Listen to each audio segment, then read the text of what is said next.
Rightio, it's episode 45 and we are cruising on our way to 50. Fucking oath we are, mate, and we're steamrolling ahead. All right, we're going to jump into this episode just a little bit different this week. And what do you think this is? To me, that looks like in Australia we'd call that a rural, I guess, general store. Yeah, so this is the Marbank feed store. You go there for your feed, for your animals. They also have a clothing store. They sell some hunting equipment, some hardware, hats, books. It's a typical kind of like country town store. Hey, what's going on there? Hiding in the background there? It's just a cheeky 1,000-gallon smoker. Yeah, so as you walk into this country store and you walk past the clothing and all the camping gear, at the back is B4s. Now, remember that name because you're going to hear a lot more about it. And this small, unassuming restaurant is putting out some truly phenomenal barbecue. Bloody oath, mate. These guys are dropping the mic when it comes to showing off their platters at the moment. Yeah. So some of the best platters of barbecue you will ever see, and we're going to prove it to you right now. Whoosh. So this is some of the barbecue being served at B4 right now. And on top of the barbecue, they also have weekly specials, keeping it fresh. They do pork steaks, dino beef ribs. Every week there's something new on the menu, and these are some of the best looking platters of barbecue that I've ever seen. Bloody oath they do. So the team is Nolan and Emily Belcher. Nolan is the pitmaster and Emily runs the front of house. And these two are one to watch for the future. Now, they've already made their mark. They're a Texas Monthly Top 50 barbecue joint. But I think these guys are going to rocket up the listings in the future. Especially if that's on the daily service, mate. Now, I show you all that to show you this. I was wondering where this was going. Guys, this is Emily. Hey, and it's Nolan. We're with B4 Barbecue, and you are now watching the Under Seasoned BBQ Show. Thank you for watching. Hell yeah, that's What a sick. way to kick off the show. Bloody oath. There's the Texas Monthly credentials in the background there, and fuck yeah, send it. So they're already a top 50, and the way these guys are going, they'll be top 10, I reckon. Fuck, I reckon. Okay, Underseasoned. What's on? What's in this episode? 45. Righto, episode 45, mate. Willie T has re-entered the chat. Fucking Willie T. We've also got some barbecue in Yemen, of all places. We've got some tacos on the menu, and we have cracked into the top 25 of your controversial list as of today. Ooh, the top 50. Fuck yeah. Okay, let's jump straight into today's episode because we've got a lot to get through. So dishes of the week, and this one was sent in to us by Reeves Barbecue. Now, they're from Wales in the UK, and he does pop-up events and demos and sort of American-style barbecue catering, and he called this one the Triple Hog Dog. Looks amazing. What's that movie, Inception, where you have a dream inside a dream? It's like that, isn't it? But it's a hot dog inside of a hot dog. So it's a Frankfurt wrapped in pork sausage meat, then wrapped again in streaky bacon and smoked, and then it's glazed in maple syrup, topped with fried onions, tomato sauce, mustard, and wrapped in a brioche bun. You are speaking my love language. He says, bish bash bosh, proper good nosh. Hell yeah. Delicious. So this is them, Reeves Barbecue, and he says the Triple Hog Dog is his invention. He says he's never seen it anywhere else as far as he knows. What do you think? Smash or pass? Mate, I would smash that in a heartbeat. And I am loving how much, we are on the radar of the Welsh. Yeah, the UK especially, hey? All right, let's move on to the next one. This one looks a little bit fancy. It does. Willie T's cracking in back into it. So it was sent in to us by fucking Willie T, and he calls these ones Texas Turds. What is he? Not Twinkies, Texas Turds. They're a little bit different. He says that he uses pork tenderloin, wraps jalapenos filled with brisket, jam, mozzarella, and a house sauce that features Dr. Pepper. There's a lot going on, Willie T. So after he sauces them, he puts them in the smoker, and these are Texas Turds. I don't know if the name's going to take off, but they look fucking delicious. On you, Willie T. Appreciate you sending that one in to us. Fuck yeah, Willie T. You know what I haven't made for a long time on a barbecue? What? Kebabs. Kebabs. Kebabs, whatever you want to call them. I love a good kebab, and I haven't cooked one for ages, but basically proteins cut into little squares, vegetables in between, cook them on the barbecue. Maybe you might want to marinate them in some sort of marinade as you cook them, but these are always a winner every time you have a grill. Yeah, they look good. They're also something, you can have them going on in the background if you're mucking around in the yard or that sort of thing. But, yeah, you've also got to be real careful with this situation, is just be very careful that those skewers don't get too hot. And you try and pick them up. Yeah. Okay, so this one is by Char Grill Smoke, and he's from Dallas-Fort Worth in Texas, and his name is Corey Stanberry.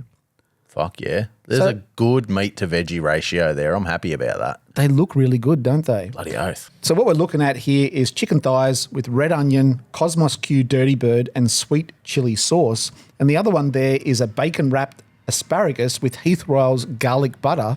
And he's hitting these with a little bit of like bagel seasoning. Yeah, the teriyaki sesame going on there. I'm happy about that. Looks great. So Corey also has some pretty amazing barbecue on his Instagram, and he specializes in Central Texas backyard barbecue.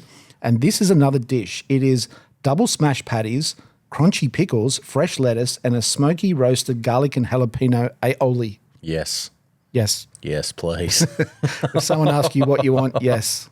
Remember that craze that happened about 5 years ago? I think you guys brought it back over from Brazil, where they were cooking the big burgers like that. Then they were cutting them in half and then finishing them on the char grill. Yeah. That looks like a bit of that sort of situation. Yeah, so in Brazil, they were cooking them in whole burgers, cutting them in half, sort of revealing them as not being completely cooked, then putting them on the grill to finish them, and you get these beautiful kind of line marks through half of the burger. And this is that sort of similar look. And what you get is a little bit more crunch too. Yeah, that's it. You've sort of doubled the area of caramelization. So that's pretty similar, and it looks fantastic. And that is a smoked turkey with a cranberry glaze. Fuck yeah, I'm glad you called it a turkey, mate. Usually I call him a chicken. Char Grill Smoke on Instagram. Go and give him a follow. Fuck yeah, looks good. Does look great. Next on our dishes of the week, and you got to eat this one. So tell me a bit more about that. Righto, so this was part of the, which will now be the annual Platter Smackdown that happened at the Full Throttle Invitational a couple of weekends ago. And yeah, these were some smashing platters that were all cooked on the barbecue. And this one here stuck pretty traditionally to, I guess, the Texas style platter. So you've got your full beef rib tacos there, some pork mac and cheese. There's a big tomahawk hidden in there next to the corn, and the links, the pickles, the slaw. There's a lagarita up in the corner. And yeah, this one was bloody banging. Yeah, so it was a platter competition at Full Throttle Barbecue. It was called the Pro Series, and the only rule was it had to be a barbecue platter and one person had to be able to carry it. And by barbecue platter, you mean it just had to have the elements cooked on a barbecue? Yeah, but you could be as creative as you want, and not everything had to be cooked on a barbecue. So there was no policing of whether things were fried or not. And to be honest, when you do get a barbecue platter anyway, even though you're there for the barbecue, you don't want everything to be barbecued. They were the only rules. It had to be carried by one person, and it had to be a platter of barbecue. Other than that, you could get creative. And creative they did get, because that's a smashing platter of barbecue. Fucking oath it is. All right, and then there was this one. Yeah, so this was more down, I guess, the Asian style theme here. We had some bao buns with the crispy pork in there. There was some chicken satay skewers. The pork ribs are sort of finished with a nice plum barbecue sauce. You've got the steak in the middle there on the Asian slaw. The coriander salsa verde up on that beef rib was amazing, and heaps of dipping sauces. The colour on this one was smashing. Yeah, I did try that beef rib, and it was absolutely fantastic. Now, this was the next entry, and this one did pretty well, except for the fact that it kind of had like a random cheese and tomato toasty as the centerpiece. And on the sides, they're a little bit mid. There was a little bit of a pasta salad there, but otherwise a pretty respectable entry. Well, that's it. That was the main bit of feedback, was the fact the toasties were the central part. I mean, if you had them tucked off to the side and had this double bone tomahawk as the centerpiece, probably would have done better. But that tomahawk, when they cut it in the middle and revealed it, it was one of the best looking cooked steaks I've ever seen. Yeah, and the secret was it was a double boned tomahawk. That's it. It was essentially a small prime rib. Yeah, and that mushroom sauce was killer. Oh, it was so good. So much garlic. I'm pretty sure I sweated garlic the whole next day, but it was worth it. Okay, on to the last one and Mic the drop. winner. Look at this thing. This was a Pacific Ocean themed one. I mean, there were heaps of Polynesian and Hawaiian flavours going on. And I mean, let's just talk about some of the stuff on there. You've got fried plantain. Then you've got all these amazing dipping sauces. You've got tiki mug cocktails. I think I broke my sobriety by having some of this because I actually ate one of those cherries and it was pure rum. But, I mean, it had pork jowl, it had lamb ribs, it had the beef rib there. It also had some beautifully fried steak. You had the 6 tiki cocktails, some key lime pie. These chicken lollipops, the Korean fried chicken, they were absolutely fantastic. There was like a pineapple salsa verde, there was corn ribs. And I mean, the real credit to this one is the fact that one person carried this. Yes, they did. And I will say, for the record, this is the best platter of barbecue I have ever had in my life. Yes, it was fucking life-changing. Are you going to agree with me? Fucking oath I will. It was phenomenal. It was so good. I think it was an injection of fresh flavour too. Like everyone that tried this got inspired because I know one of the judges has now been scouring his local butcher to try and get good quality pork jowl so he can try and recreate some of this. So I'm going to read everything out to you. You did a really good job of going over it all before, but you might have missed one or two things. So it is fried plantains, guacamole, sticky barbecue lamb ribs, smoked barbecue pork jowl. That was the highlight for me. And it had a peach chow chow pickle. Yeah. So the jowl sat on this jowl pickle that blew my mind. Barbecue coffee beef ribs, chimichurri, char-grilled Wagyu sirloin with cowboy butter, sweet barbecue Korean wings, pineapple salsa, pickle potato salad, crispy fries, onion, barbecue corn, zombie cocktail, and a key lime pie. It was the best barbecue I've ever had. Yeah, it was crazy. That peach sauce that was under the pork jowl, man, I'm pretty sure I ate that whole plate, just scooping it on top of those plantain chips. It was fucking rad. And this is after I've judged ABA all day. So I've got no room for fucking barbecue left. But this was just so refreshing. Well, so for those that don't know, you judged the ABA, which is like a KCBS-style barbecue competition. And if you've judged barbecue before, a lot of the flavour profiles are just pretty much the same, right? Well, in this competition it was because it was the invitational, so it was the best of the best. All these guys know what wins. So a lot of stuff was quite similar, but also heavy on the rub, heavy on the sauce. So even though I didn't eat much in the way of quantity, there was a lot going on in concentration of flavours. Yeah, but this is a breath of fresh air. Oh, mate. Me and you have been harping on for so long that sometimes barbecue platters can just be like an overload of meat that's all pretty similarly flavoured. This is what I want. Give me this. That's it. And the guys that assembled this platter were asked after the event if they'd like to do it again, and they said, fuck no. Just because of how much work and blood, sweat and tears went into it. Well, they won by an astonishing amount, I've got to tell you. Yeah, I'm pretty sure that when this came out, the clipboards went away. Everyone just gave it 10s and we just hooked in. All right, let's move on to some talking points now. And this one popped up in my feed for obvious reasons.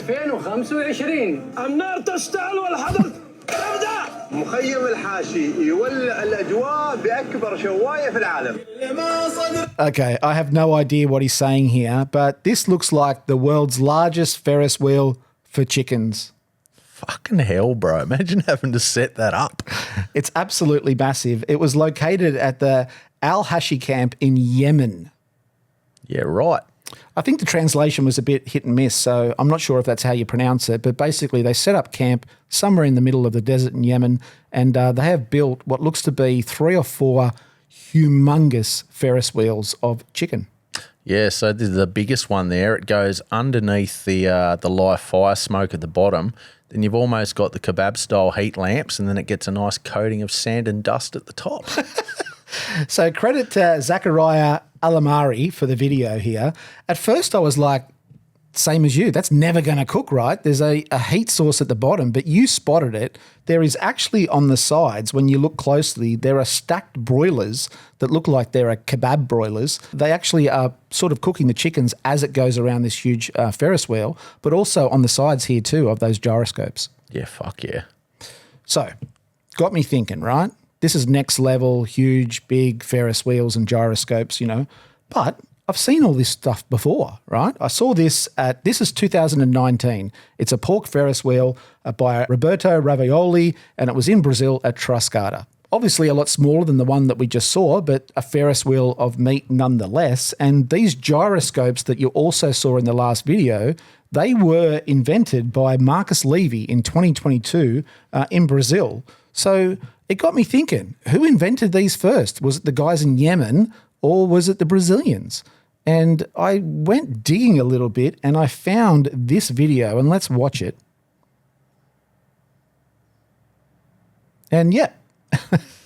So just to recap what happens in that video. So yeah, he pretty much in the video admits that he saw the barbecue in Brazil built by Art Mill for Old Truck Barbecue. He's looked at it on his phone. He's thought that's a great idea. And it reminds me of that movie, Captain Phillips, where he goes, I'm the captain now. Well, the shipping would have been a nightmare, mate, so why not build it yourself? Yeah, I don't even know if you can ship things to Yemen, can you? All right, next we have Meet the Pitmasters. Now, this one was sent in to us by Bogline Smokers. They're from Canada. And let's watch this video. And what are we looking at? Well, these guys build some absolutely beautiful smokers. And this one here looks like a trailer of twin 1,000-gallon smokers. And fuck, that looks cool, man. Beautifully built. They go down almost the rat rod style with the way they do it, pinstriping and the natural patina, but they're a good-looking cooker. Yeah, so Bogline Smokers, they built that really epic smoker for Dark Side of the Grill that we featured on the show before. It was kind of like a vampire-themed smoker. Yeah, it was like a gothic-style smoker. It was unreal. Yeah, but this one is a twin 1,000-gallon pit, side-by-side on a trailer, and they've done it up with what they're calling the hot rod package. So it's pinstriped, it has custom fenders, and it has those Cadillac tail lights. Hell yeah.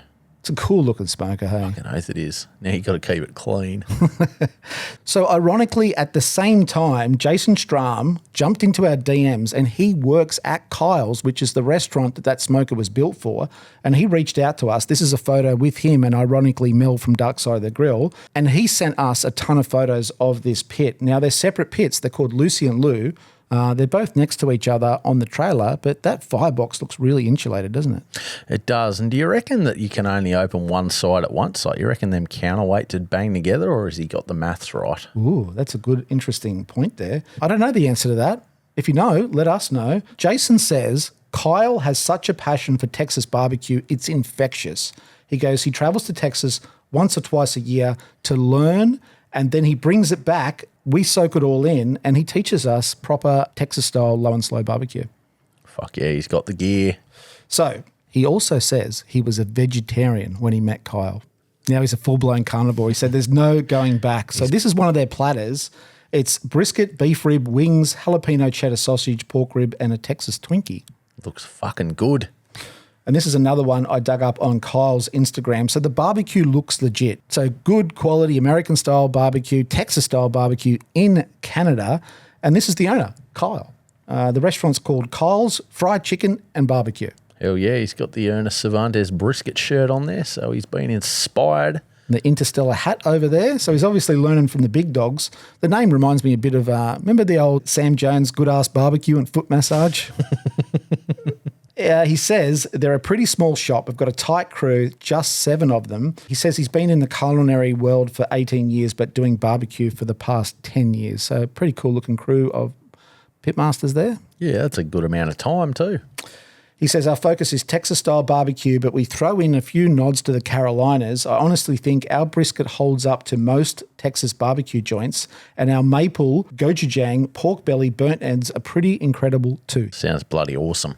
So I went digging for these burnt ends. I didn't find them, but I found these. That's a really good-looking beef rib, and this is a special. It's a Nashville chicken burger. It comes in OG or Nashville hot sauce, and it was $10. For all the purists, it's a chicken sandwich too, mate. Well, he did say it was a chicken sandwich, but I changed it to a chicken burger because it's got a fucking burger bun. All right, that looks on point. They're celebrating 3 years at their current location in London, Ontario. Put it on your bucket list. We need to go there. Fucking oath we do. In the summer, though. They're probably snowed in the winter. All right, let's move on to some talking points. Now, this one was sent in to us by Josh Smith. He says, lads, I've got a question for you. What are your thoughts on cooking multiple meats at the same time in a cabinet smoker? Personally, I think it's disgusting. It's borderline disrespectful to proper American barbecue. And this is an AI-generated image of what he's talking about. Well, I think his username could have given a bit away there then, because it was called Where Are the Avocados 90. So this guy could just be a meat hater. It could be. He could be trying to trick us. That's it. But, I mean, if that's all you got to cook with, then I don't see a problem. Yeah, I kind of agree. Like, if you've got a heap of barbecues lying around, like one for each protein, and you've got an unlimited amount of fuel, then sure, cook a different protein in every barbecue. But for me, I'm like, hey, I'll just cook it all in one barbecue, thanks. And, yeah, that's it. And if you're cooking it all in one, the wife's probably happier because she's actually got some space on her patio that isn't taken up by multiple cookers. Yeah, look, unless you're like letting the brisket juices rain down on chicken wings or something, I just never really have that much of a problem. Yeah, that's it. Unless someone has a problem. Say, if you are cooking for a mate that didn't like pork, then you'd put that on the bottom so that it didn't drip on anything else. Yeah. Or if you had vegetarians coming around, you'd put their stuff on the top. That's it. I think this is a loaded question. I think he just wants us to fight. Okay. We are halfway through our countdown of top 50 most influential people in barbecue, and we are up to, what is it, 25? Yeah, and just first time I've noticed looking at that graphic, it kind of implies that we're in the top 50. No, but we're not. We've got the microphones, bro. Yeah, we've got the credentials. Like that right there tells you that we are qualified enough to assemble this list purely because we have this recording equipment. Okay, while we're on that point, if you're watching this and you enjoy what we do and you're liking our top 50 countdown, give us a like, give us a share, leave a comment. I'd love, as we get through this, that if you've had any interaction with these people or you're fans of these people, to just drop us a comment because it goes a long way into helping us get the show out there. Yeah, bloody oath. Tell your mum, tell your dad, everyone to subscribe, and that'll get us to where we want to be. And, share the stories, like, comment, all that sort of thing, and let's keep this train going. Rightio, we ready for 25? Let's go. The big ones are going to start to drop. Fuck. Ready? Number 25, from Compton to Netflix, it's Kevin Bludso. Yeah, right. You know much about Kevin? Not a great deal. Okay, so he founded Bludso's Barbecue, which started in Compton, and he now has locations in Los Angeles and Santa Monica, and he's a judge on Netflix's American Barbecue Showdown. He's done all 3 seasons. Yeah, right. I do recognise him now that you point that out. Okay, so he's the author of the critically acclaimed James Beard award-winning cookbook, Bludso's Cookbook, and he is the founder of the Smoking Out in the Hub Barbecue Festival. Yeah, cool. He's got his own range of rubs, he's got sauces, and he's barbecue's most soulful ambassador, number 25, Kevin Bludso. We salute you, Big Kev. His packaging looks pretty cool, doesn't it? Looks real fucking cool. Okay, number 24, it's John Bates. Big one. It is a big one to fall this early. So he is a future school pitmaster with old school discipline, and he is right at the forefront of the next evolution of Texas barbecue. That's it. I mean, all the pork belly burnt ends that we sort of feature where guys are stemming off, this is where they're coming from. I can remember the first time pork belly burnt ends started becoming popularized, and everyone laughed at him and said, you can't do burnt ends for brisket, they're not for pork. And then along comes John Bates, and no one has said shit since then. Fair enough. Okay, he's the founder of Interstellar Barbecue in Austin, ranked in the Texas Top Monthly's top 5 barbecue joints 2 lists in a row. That's a Top 5. Good achievement. A lot of the times you see people and they might slip in and out, but he's been consistent. Bloody oath. Especially flirting with the new school too, because, I mean, it can be a very volatile scene. Yeah, well, he's the pioneer of future school barbecue. He was awarded a Michelin star in 2024, one of the first barbecue joints to ever receive one. And he has been a guest pitmaster at major festivals, including Meatstock, The Big Grill, and Austin City Limits. Fuck yeah. And their merch game is right up there too. It is. And I want to say maybe Brady might be responsible. We featured Brady on the show not that long ago. Yeah, that's it. Okay, so I've watched him in action at Meatstock Hamilton, and there's no shortcuts, no breaks. The guy's fully locked in until the job's done. He doesn't muck around, this guy. He's got that Mamba mentality, mate. Yeah, and his barbecue's obviously smashing, and I just love the fact that he's experimenting. I mean... Lamb in the US? Yeah, I mean... Cool. Who's doing that? This guy. Yeah, this guy. Doing it well too. Okay, number 23 is Rodney Scott. Another big name. He's the James Beard award-winning whole hog royalty. This guy pretty much writes the book on whole hog, right? In modern day. He's repping South Carolina barbecue, and like you say, whole hog's his thing, and I don't think there's anyone doing it any better than him. That is a big accolade. So he's the co-founder of Rodney Scott's Whole Hog Barbecue with locations in Charleston, Birmingham, and Atlanta. Sick. Good-looking restaurants. Really good. Nice, refreshing, bright colour palette. So he's got his own rubs and charcoal and is a James Beard Award winner for Best Chef, only the second pitmaster to receive the honour, and he's also the author of Rodney Scott's World of Barbecue, the cookbook. Fuck yeah, that looks cool as. I love that rub container there. I mean, he's gone away from the traditional plastic top and it's a nice copper lid there. I like it. He was featured on Chef's Table Barbecue on Netflix and was a judge on 5 seasons of Food Network's Barbecue Brawl. Fuck yeah. Good-looking cat. Yeah. All right, number 22, we have Meathead Goldwyn. He is the champion of evidence-based barbecue and has demystified low and slow cooking. Hell yeah. You know him? No, I don't. Tell me more. Fuck you. You're killing me, bro. You're killing me. This is your list, man. All right. He's the founder of AmazingRibs.com. It's the most visited educational barbecue-focused website in the world. That's a big one. Fucking oath it is. So before social media kind of came along, if you were trying to learn anything about barbecue, AmazingRibs.com was your go-to resource. Fuck yeah. If you were trying to recreate Rendezvous rub or you wanted to know how to do a beer can chicken, which he's later demystified, this is where you went. You went to his website to kind of learn about barbecue. Then obviously, I guess the internet's come along and things have changed, but he is the author of the New York Times best-selling cookbook Meathead, The Science of Great Barbecue and Grilling, the Meathead Method. Yeah, I mean, cookbooks back in the day, you know, that was, I guess, your Instagram page, the amount of people. But a New York Times best-selling cookbook, that's a good feather in the hat. 100%. He was inducted into the Barbecue Hall of Fame in 2021, and he's got his own line of rubs and sauces. And that's number 22, Meathead. What's his real name? Meathead Goldwyn. I think he changed his actual name to Meathead. Really? I think so. Legally changed his I name? think so. If you know, let us know. But I'm pretty sure he changed his name to Meathead Goldwyn. That's his name. Well, that's why I say high up in the list. I mean, he's been so influenced by himself, he's had to change his name. All right. And remember I said some real big ones we're going to drop? Yep. This is a real big one. You ready? Oh! Number 21, it's Big Mo Kaysen. Big Mo. He has competed in over 260 sanctioned barbecue contests across the US, including a top 3 finish in shoulder at Memphis in May recently. Wow. Love you, Big Mo. He's a legend, isn't he? He's such a good guy. He was my first barbecue celebrity I met. Okay. I was painting a portrait of him on the wall at Meatstock Auckland, and all of a sudden, I thought a cloud went over the sun. Turned around, and there's Big Mo looking over my shoulder, exactly like this, cigar in his mouth, looking at me, smiling, going, "You're crazy, man. You're crazy." And he was that stoked that he'd pulled up into this country he'd never been to, and his first impression of Meatstock was some tattooed lout painting a portrait of him. That's awesome. So he would have to be, speaking of Meatstock Auckland, right? I think he is the most travelled pitmaster on the planet. I would guess he is. He's got the tattoos to prove it too. Everywhere he goes, he gets a tattoo, and this one is of the Netherlands. Yeah, that's it. I've actually designed one of Mo's tattoos because when he was on a hunting trip in Australia once, he ate a witchetty grub. And you designed a tattoo. I designed the tattoo because his famous saying was, "It tasted like paper." Paper. Yeah. How much paper is he eating? I'm not sure.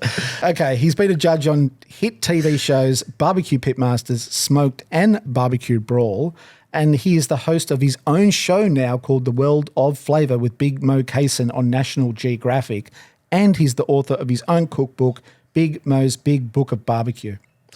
Didn't he also do a collab with a big pizza chain and they did the Big Mo smoked pizza and it was like certified smokerified? Yeah, and it went national. A national campaign in the States is a big deal. It's a real big deal, especially if a pizza chain wants, you know, to be influenced by a barbecuer. It's massive. Yeah, and he's got his own line of signature barbecue rubs and sauces under the Big Mo Kaysen label. And do you know how you've made it in life, or do you know when you've made it in life? When you make the Underseasoned BBQ Show's top 50. That's close, but it's when you get a 5 metre high inflatable of yourself. Designed by me.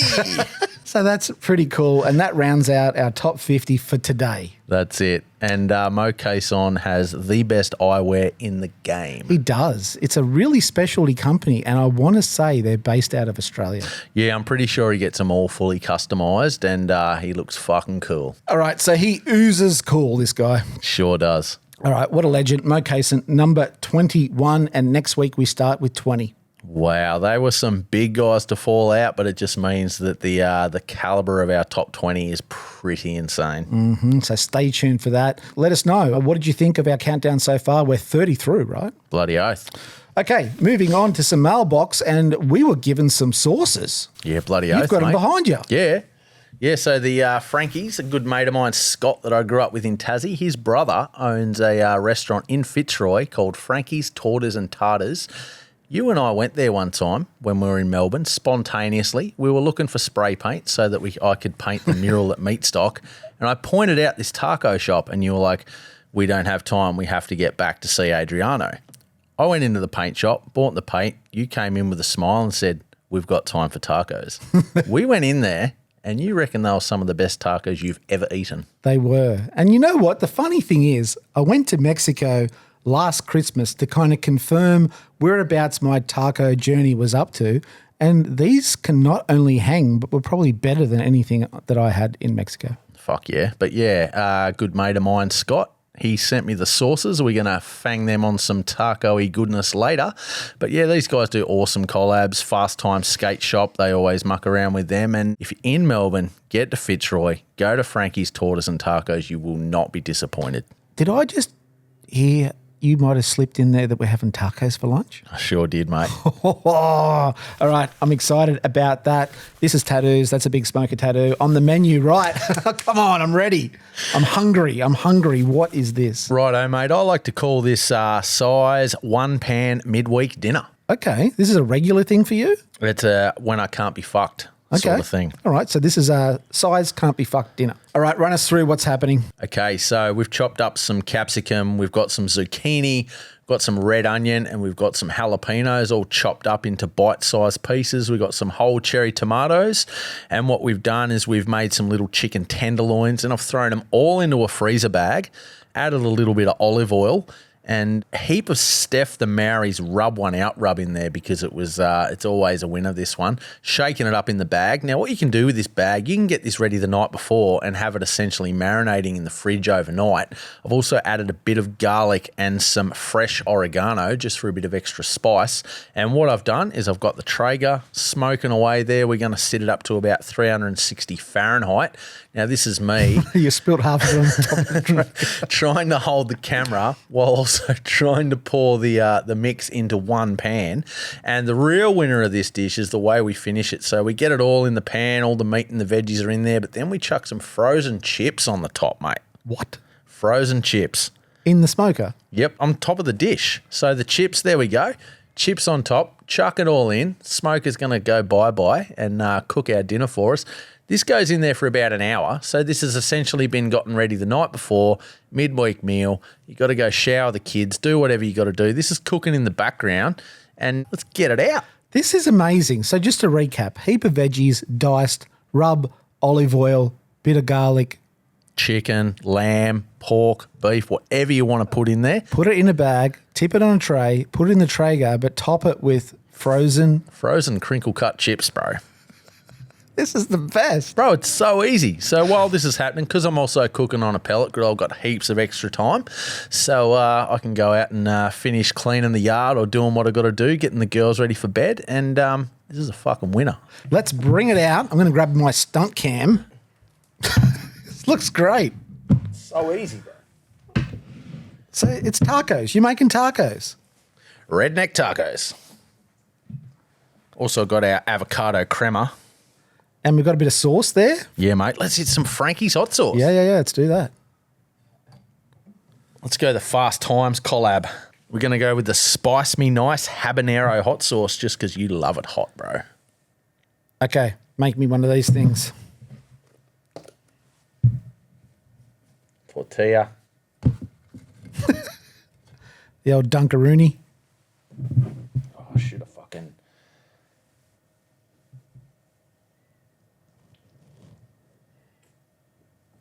That's it. It's as simple as that. I should have undone the hot sauce before I fucking tried to fuck around with this. You go easy on that hot sauce, you. Hey, that's enough. All right. We ready for the old cheers? Choo-choo. So all you got to do is when you grab it, you've just got to grab a little bit of chicken in your piece. And everything else comes with it. Chips and veggies. Add the sauce.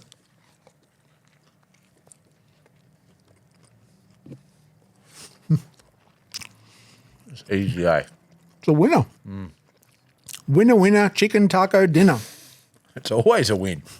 The kids would like this too, wouldn't they? Yeah, it's not as hot as I thought. Haven't got a bit of jalapeno yet, but yeah, I normally do it with lamb, have it with some flatbread, some Greek-style seasoning. That chicken's nice and tender. It's good, eh? I have not eaten a single thing on this show that you have cooked without spilling it everywhere. Have you noticed that? Yeah, I've done all right, actually. You've got a white shirt on. That sauce has got a fucking good flavour. I'm just going to keep eating. Sorry about this. You just got to sit here and watch two grown men eat. Jay is now fuck up of the week. It's something so simple but so satisfying. Mate, I'm all about those shortcuts. I'm all about making the midweek feed a little bit easier. Have you cooked these for the kids? No, not the chicken ones. I'm going to put that down as a midweek dinner, right? You go to work, you chuck a heap of stuff in a bag, you let it marinate for the day, you get home from work, you tip it in a tray, you put it in the Traeger, you top it with chips, you heat up some tortillas, some sauce, boom. Mate, you literally just make it up as you go. What was that saying before? Bish, bash, bush. Real good noosh. All right, it's a winner. Let's move on to our last part of the episode. It's the fuck up of the week, and this one is smoky. Fucking oath it is. It's got rollerblade wheels on it. So this one was posted by Nines9, and he says, I recently inherited this smoker. It seems like an excessive amount of smoke. This happened when I fired it up. It ran for about 10 minutes and didn't heat up. Is this normal? It's definitely not normal. So it looks like it's a pellet grill, and I think it's a Pit Boss branded pellet grill, and it is smoking excessively and almost like a steam train. It's almost like the pellets are wet. Yes. So apparently it's pretty common with these type of smokers. And did you know that smoke is in part made up of tiny solid particles, so it's flammable? And this is another Pit Boss smoker. You watch what happens here. Boom. Little burp. But that's a pretty scary looking burp. Yeah, no, you wouldn't want that happening in the background while you're mowing the lawns. Ready? Burp. That's scary. Okay. Yeah, especially if your kid walks past or something like that. Yeah, so apparently this is pretty common. We have a Traeger. I've never really had this issue. Have you? No. No, neither have I. But they did say if you do own one of these smokers, start it with the lid open, not closed. Wait till the white smoke stops and then you can close the lid. That's the trick. Okay. So I don't know much more about it. I don't know how common it is, but I will say if your smoker is smoking like that, probably best to stay away from it. That's it. And don't put anything in the smoker while there's that much cloud going on. And you know it'd suck if you put your meat in before you turned it on. Yeah, it's not advised you ever do that. Okay, moving on. It's the end of the episode. Did you like it? Was it any good?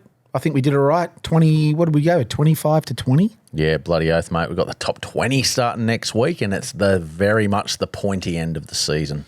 All right, I'm going to smash the rest of those tacos. If you enjoyed the show, make sure you drop us a like, a comment, a share, subscribe, do the things, and we will see you next Tuesday.